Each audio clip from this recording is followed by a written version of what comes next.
Hello, everyone, and welcome to SAFC Fan TV with me, Conrad, Jacob, and Mike. We're all here back for another extra time.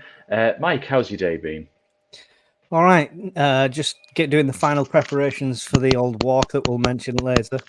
You can't do that. It just clicks so loud when you do that, you know. No, sorry, I was turning my volume down. I'm sorry. You were screaming in my ears. So apologies. No problem. Okay. And Jacob, how's your day been? Yeah, not too bad, mate. Came in from work, slept, and now I've got on the 21s live on YouTube currently at the minute for people who are wondering how to catch it. 2-1 down with 20 minutes left. Nice. Our first loss of the season. Great stuff. They lost before. No, I meant in general. For just I'm counting them as the first team now. All right, okay. Get it out the way now so we can beat Lost Plymouth at on the Saturday. Stadium of Light, I think. Yeah, that'll do. Get it out the way now so we can beat Plymouth and Borough. You know, back to winning ways there. So, well, Mike, talking about your walk, obviously this is recorded, so you will be setting off tomorrow at 8, I want to say. Well, yeah, if this is airing on Thursday morning at 8 a.m, I'll be setting off. I should.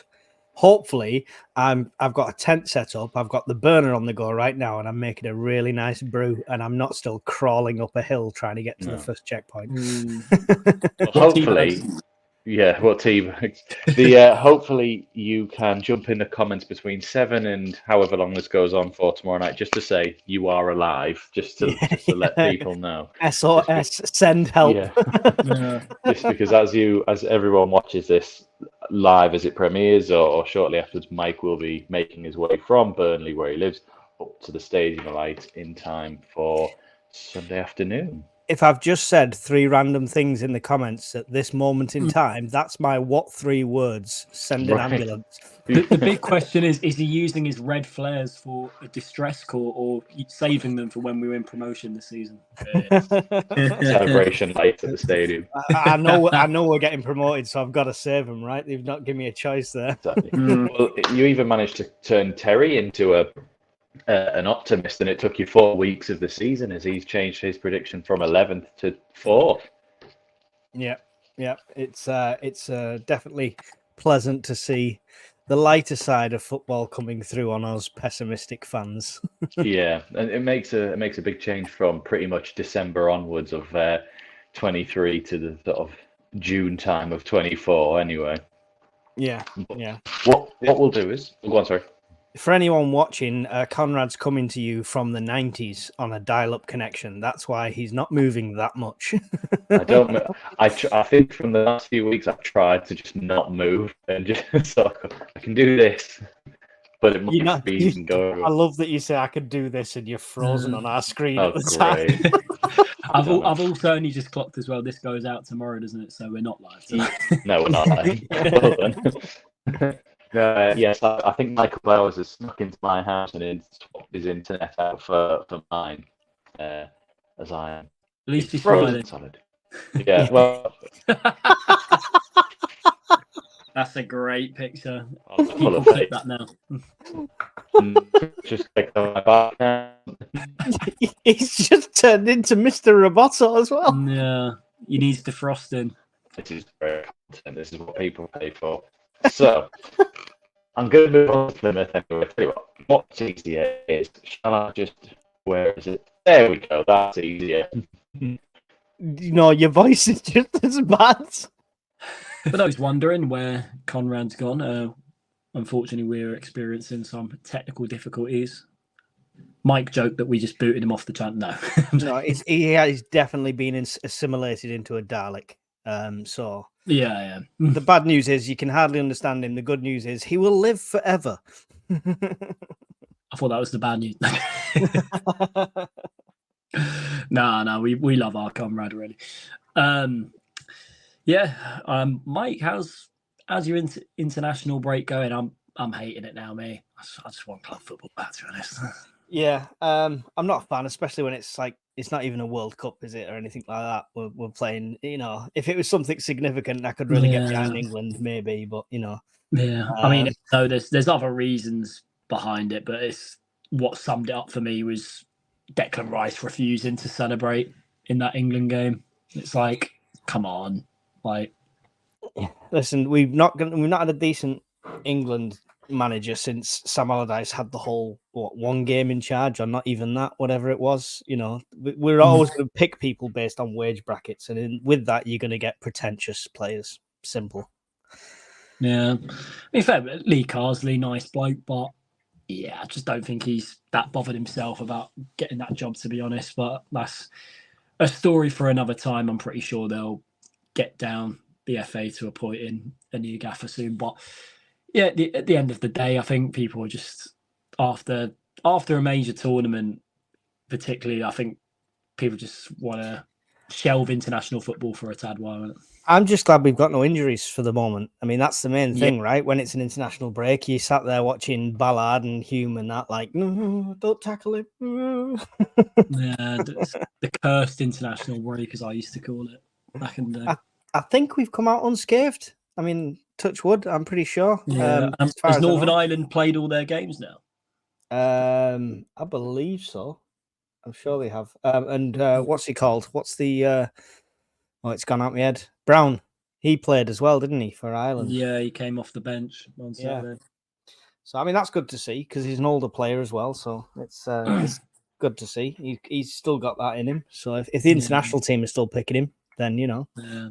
I think we might as well move on to Plymouth straight away. I think you touched on Brown there. It's whether he's going to be kept in the side for Saturday or whether Captain Dan Neil, back from suspension, comes straight back in to replace him. Well, do you think he should? Considering, Brown's an experienced player, a very good experienced player for that league, but I think the amount of minutes he's had of late, considering Dan Neil would be fresh, ready to go, as not being away on international duty he has, I think Dan Neil will just be a more suitable choice for this game, I think. You think it'll be if he's in, you're thinking it's going to be a case of because they're resting him more than anything else. Yeah. I mean, because personally, I wouldn't change it out after the Portsmouth game. Nobody in that Portsmouth game I could say, oh, he was terrible, he needs to come off, and that's saying a lot considering what I thought of Bellingham last season. Yeah, absolutely. Would you keep the same team? The only change I would make would be Neil for Brown, and other than that, the exact same. Yeah. What about Meander? Still have him up front? Yeah, keep his place. Keep his place for me. Man on confidence, right? He had a goal chalked off him from Brown. Stolen. Robbed. Stolen, yeah, that's the right word. It was, one of those. So he'll be out to get some goals against a team out of form and have started the season poorly at the weekend. I think we'll start Isidore. You reckon? Yeah, because he played with the youth team the last game, but he's not there at all for this game, is he? Yeah. And just as we're recording this, we have just equalised against Bilbao in the under-21s in the Cup, I believe, the competition. Premier League International Cup, 2-2. There you go. Sorted. Could go to penalties. Exciting. We'll just sit here and commentary on that. Plymouth, do you think it's going to be one of these bogey teams? Because last season, if we played top of the league last season, we played like we were playing top of the league. And when we played somebody near the bottom, we played rubbish. Yeah, terrible. Teams and games like this that we seem to slip up on. Do you think there's a chance of that? Or do you think Labree's got us firing all cylinders now? Labree's got us. I think it was normally the games at home against teams in the bottom half last season where we would tend to slip up most, I'd say. I know we picked up some solid wins in the first half of the season, but we looked on edge at times, even in some of those games. So I think at home this season, we see a good improvement on that front. That will keep the fans happy. But away from home, I don't fear anyone, to be honest.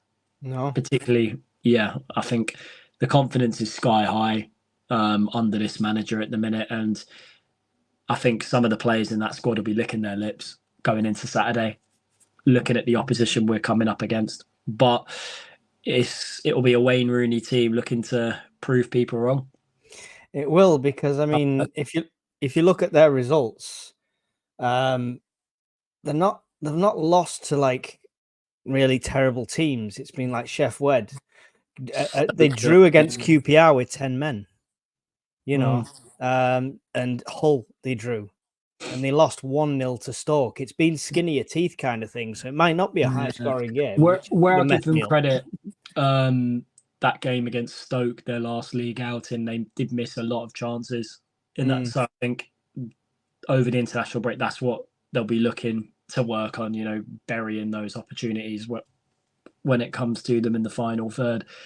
But right, even at the other end of the pitch for us defensively, I know 09 ruined probably the best ever start to a championship side for the season, unfortunately. I mean, his Instagram post afterwards was funny, but yeah, even at the back at the minute with Ballard coming back in, who looks fresh and ready, I just see that area for us being really strong as well. But I did mention on the last pod we did a week ago, we have got defenders in that squad who are made of cheese strings.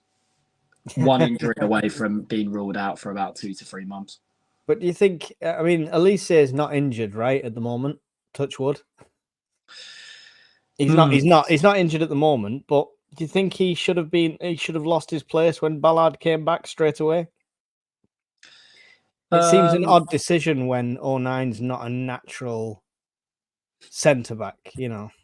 I mean, the way how 09's playing though, why would you want to drop him right now? I know he put for his own net, but you look at some of the other things he's doing. I mean, the brilliant weak foot 70-yard boot up the pitch to Patrick Roberts to bring it down. That's just one of many attributes that he's got in his locker this season, I should say, because we didn't see that version of Luke 09 last season.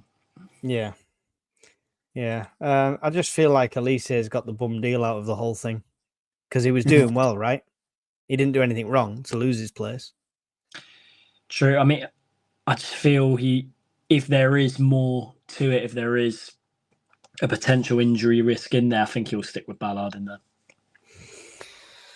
Yeah, well, or Ballard could be rested because he has been on international as well. Well, we just don't. I mean, Libri, I think, came out in an interview and said, do expect chops and changes to the side the next couple of games. So we just don't know what I mean, the transfer window's shut now. So now he's going to have a selection dilemma for the next 2 or 3 games at least. So yeah, only he will know what side he's going to put out for the next 3 games we've got. Yeah. Speaking of transfers, did you watch Speakman's post-window interview? I haven't watched all of it, but I actually thought the first couple of minutes of it was pretty wise in the words he came out with, to be honest. He does come across well in each of the interviews he has. Smart-minded guy, but I think some fans will question whether it's going to work long-term if we're going to get out of this league. But this could, I don't know, this just could be the season where all what he's planned to do just clicks into place. I don't know. Yeah, it was interesting because it opened up saying the interviewer saying now that the dust has settled, and he said the dust isn't settled yet. I don't know if that means there's something else, a loan or something else in the pipeline still. What, Dele Alli? No. Where does that come from? I don't know. How long can you have freeze for? Is it an extension for the free transfers? If they're fit and they pass their medical, they're out of contract. Then there's no. I just don't see why they're not tied to the window. No, I don't believe so. Anyway, but yeah, with him, I just think he hasn't kicked a ball for about a year and a half, so I don't see that happening at all. But it'd be interesting to see whether someone like him would take a pay cut for how long he's been out. But I think it's the attitude that people are worried about. Yeah, I mean, he's not he's not our oldest player. If he did join, he's 28, which doesn't fit the Speakman model at all. Neither does Brown. Neither does Mepham. You could count as an old player. Yeah, there you go. We got some Under that. old wise heads. Tell you, he wouldn't come to. I don't. Would you have him? Would you be happy if he did? It'd With sell a the lot way of shirts. how our midfielders are performing right now, where does he get in? It's true, but I he's know there when he's in his prime, he's on par with the players. Probably even better than what we've got in that attacking midfield area. But it will take him a while for him to get up to full fitness, won't it? Right. Yeah. I mean, do you not think he's it's the kind of asset you'd want at your club for the experience, for just to bring on other players? Because he's got a wealth of knowledge, right? He's played at every level, international to Premier League, you know what I mean? So someone to guide the likes of Bellingham. It's whether he'll be asked to do that. That's the thing. And we have every right to say that. I mean, there's stuff that we've heard about is off the field antics and stuff. But at the same time, you know, he has been through a lot of dark times in his life. That podcast he done with Gary Neville, I think he did come across well in that. I thought he opened up very nicely. But yeah, I think fans would just like to see him sort himself out first. And if he's really fully committed to signing, if we're interested as well, then it could be something worth going for. I mean, I don't know what contract we'll want to give him, considering the situation he has been in, but you could be linked with worse free transfers, I'll tell you that. Oh yeah, definitely. Yeah. It's interesting, but I honestly think he'd demand too much of a wage than we could offer, to be fair. He's still got a name at the end of the day, right? He's still a footballer everybody's heard of, so he kind of demands a price tag with that alone, you know. Yeah. It's like, even if you signed a 40-year-old Ronaldo, right, you'd still be playing Ronaldo style wages. It doesn't matter what condition he's in. Yeah, literally. Yeah. Yeah, so what's your prediction for Plymouth? I didn't get that. I'm going to say back to clean sheets and a 2-0 win. 2-0 win. I'm going to stick with what I said on the Sunday bunch, just because Terry went so optimistic with a 4-0. I had to top him and said 6-0. 6? Wow. Isidore hat-trick. That's what we're going to see. Get your odds on that. Yeah, put a pound on it at least. Right. I'm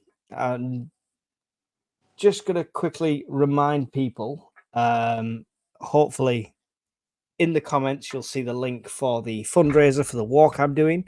I'm on the walk right now, technically, because this goes out, but obviously I'm setting off at 8 o'clock in the morning.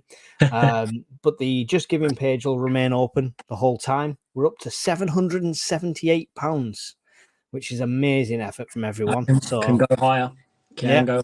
Definitely. If you've got even £1, £2, £5, £10, whatever you've got, whatever you can spare, it's all in a great cause. It's for British Heart Foundation in the memory of our good friend Jack Shields. And 90 miles from Burnley to the Stadium of Light with no campsites and just winging it the whole way.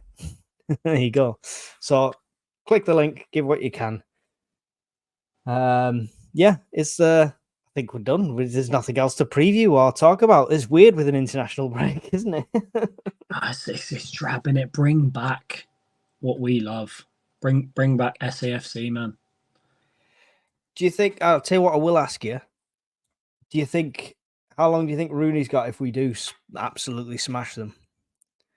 Another month, at least. You reckon? I think he's under big pressure particularly if they lose heavily.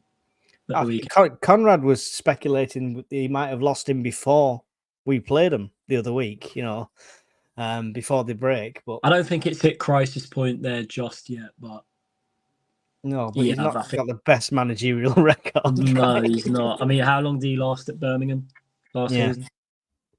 Yeah, but overall, I think we going down there. I know we haven't scored there in our last 2 visits, but I think the times we played them before that, I don't remember. We are not the same team. I've not seen us play like this.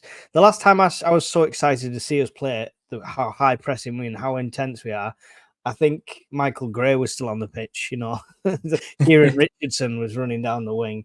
That's the kind of vibe I'm getting now. I think that's why I'm so optimistic. So yeah. you put in Dennis Sirkin on par with Mickey Gray, or potential par? No, see, nothing will beat that Gray and Arca combo for me. Nothing ever in time will be. It's like when people say Quinn and Phillips. No, that wasn't the best combination. Michael Gray and Julio Arca was the best combination. So yeah, always believe in your soul. Well, let's not talk about Michael Gray and penalties anyway. That's for another story. But Danny Decio didn't take one that final. He was a striker for some reason. Could have taken one that day, but didn't. I think it was a case of it was volunteered basis. I think so. He obviously didn't want the pressure. Yeah, well, I think that's us. It's a very short extra time this week because Conrad turned into a Dalek and flew off and is getting chased around by the doctor now. Left me and Jacob to fend for ourselves. So just so you know, he was the host for tonight's show. So this is why we're completely winging it. So would you like to say goodbye to the lovely people, the listeners and watchers? Absolutely. If you're going down to Plymouth at the weekend, stay safe. I think definitely the longest trip of the season, is it? Mm-hmm. Yeah. I think one of the longest in the whole of the top four divisions for between two clubs going and playing each other. But yeah, if you're going down there, have a good time. Some committed fan you are. No, some I think are flying at the weekend. I wouldn't want that's to. The way to do it. What time would the coaches set off for that? It's something stupid like 3 o'clock in the morning or something ridiculous like that. It must be. Yeah. There's no speed limits for coach drivers at 3 o'clock in the morning, though. No. I mean, yeah. If you're driving down, just avoid the country roads because I might be walking on them. I think the bus will miss you by a few. Well, not just a couple of miles, I should say. Yeah. Right. Yeah. So, you'd like to say goodbye? Ta-da, everyone, and keep the faith. Ta-ra. From me, thank you. Don't forget, if you're on YouTube, hit like, subscribe, all that wonderful stuff that helps the algorithm. Thanks, everyone. Goodbye.